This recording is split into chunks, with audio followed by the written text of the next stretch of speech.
Timor Leste သမ္မတ Mr. Jose Ramos Horta ကချင်းလူအခွင့်အရေးအဖွဲ့ Chin Human Rights Organization အား2026ခုနှစ်ဇန်နဝါရီလ14ရက်နေ့တွင်လက်ခံတွေ့ဆုံ၍ဒေသတွင်တရားမျှတမှုနှင့်တာဝန်ခံမှုရှိရေးဆွေးနွေးခဲ့သည့်သတင်းအား Timor Leste သမ္မတရုံး၏ website တွင်တရားဝင်ထုတ်ပြန်ထားခြင်းကိုစိတ်မကောင်းဖွယ်တွေ့ရှိခဲ့သည်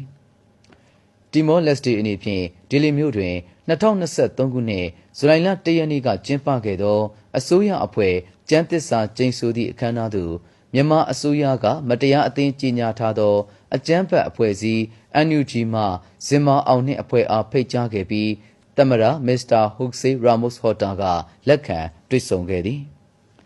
အချုပ်အခြာအာဏာပိုင်နိုင်ငံတစ်နိုင်ငံ၏တည်ဆဲအစိုးရအပေါ်ဆန့်ကျင်နေသည့်အကြမ်းဖက်အဖွဲ့အစည်းအားဤကဲ့သို့ထိတွေ့ဆက်ဆံမှုပြုခြင်းသည်နိုင်ငံတကာကျင့်ဝတ်ဖောက်ဖျက်ခြင်းဖြစ်၍ Timor Leste တန်ယုံယာယီတာဝန်ခံအား2023ခုနှစ်ဇူလိုင်လ9ရက်နေ့တွင်ဆင့်ခေါ်ကာကန့်ကွက်ခဲ့သည်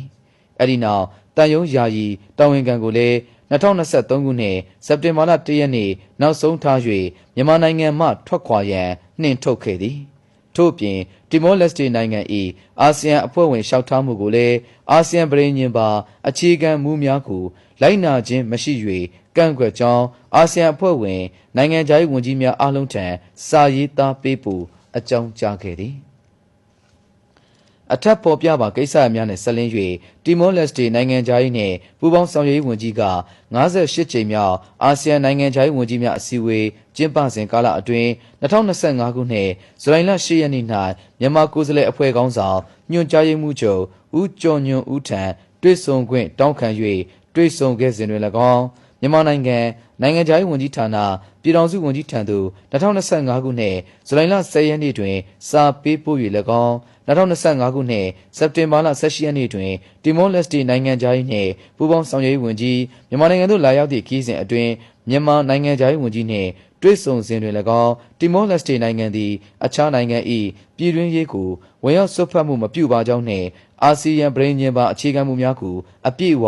လေးစားလိုက်နာမည်ဖြစ်ပါကြောင်းအကြိမ်ကြိမ်ကတိကဝတ်ပြုခဲ့သည့်အတွက်Timor Leste နိုင်ငံ၏အာဆီယံအဖွဲ့ဝင်ဖြင့်ဝင်ရောက်ရန်လျှောက်ထားမှုကိုမြန်မာနိုင်ငံအနေဖြင့်ဆက်လက်ကန့်ကွက်ခြင်းမပြုတော့ဘဲအာဆီယံတူညီဆန္ဒဖြင့်လိုက်ပါဆောင်ရွက်သွားမည်ဖြစ်ကြောင်းကို2025ခုနှစ်အောက်တိုဘာလ9ရက်နေ့တွင်ထိုစဉ်က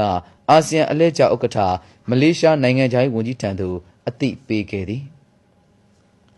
Timor Leste နိုင်ငံအနေဖြင့်အာဆီယံပြည်ညင်ပါအခြေခံမှုများနှင့်အညီအခြားနိုင်ငံ၏ပြည်တွင်းရေးကိုဝင်ရောက်ဆွတ်ဖက်ရာရောက်သည့်အပြုအမူများဆောင်ရွက်မည်မဟုတ်ကြောင်းအကြိမ်ကြိမ်ကတိပြုခဲ့တော်လဲမြန်မာနိုင်ငံ၏တည်ဆဲအစိုးရကို Timor Leste ၏ Public Prosecutor Office တွင်တရားစွဲဆိုတိုင်ကြားမည်ချင်းလူအခွင့်အရေးအဖွဲ့အားTimor Leste သမ္မတကလက်ခံတွေ့ဆုံ၍အားပေးအားမြှောက်ပြုခြင်းသည်မြန်မာနိုင်ငံ၏ပြည်တွင်းရေးကိုဝင်ရောက်ဆွတ်ဖက်ခြင်းပင်ဖြစ်သည်မြန်မာအစိုးရသည်ပြည်တွင်းရေးကိုဝင်ရောက်ဆွတ်ဖက်ရာရောက်သည့် Timor Leste နိုင်ငံ၏အဆိုပါထိတွေ့ဆက်ဆံမှု၏အကြောင်းအရာသဘောတဘာဝနှင့်အကျိုးဆက်များအပေါ်ကန့်ကွက်ပြီးတရားဝင်ဆန့်ကျင်ကြောင်းမှတ်တမ်းတင်သည်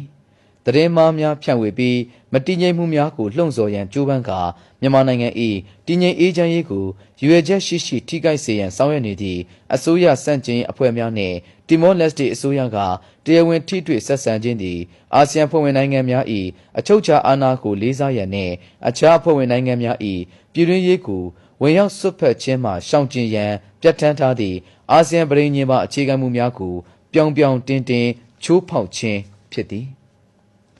အဆိုပါကိစ္စနှင့်ဆက်လင်း၍နိုင်ငံခြားရေးဝန်ကြီးဌာနအနေဖြင့်မြန်မာနိုင်ငံဆိုင်ရာ Timor Leste တန်ယုံမှတန်ယုံယာယီတာဝန်ခံအား2026ခုနှစ်ဇန်နဝါရီလ16ရက်နေ့တွင်နေပြည်တော်သို့ဆင့်ခေါ်၍ Timor Leste ၏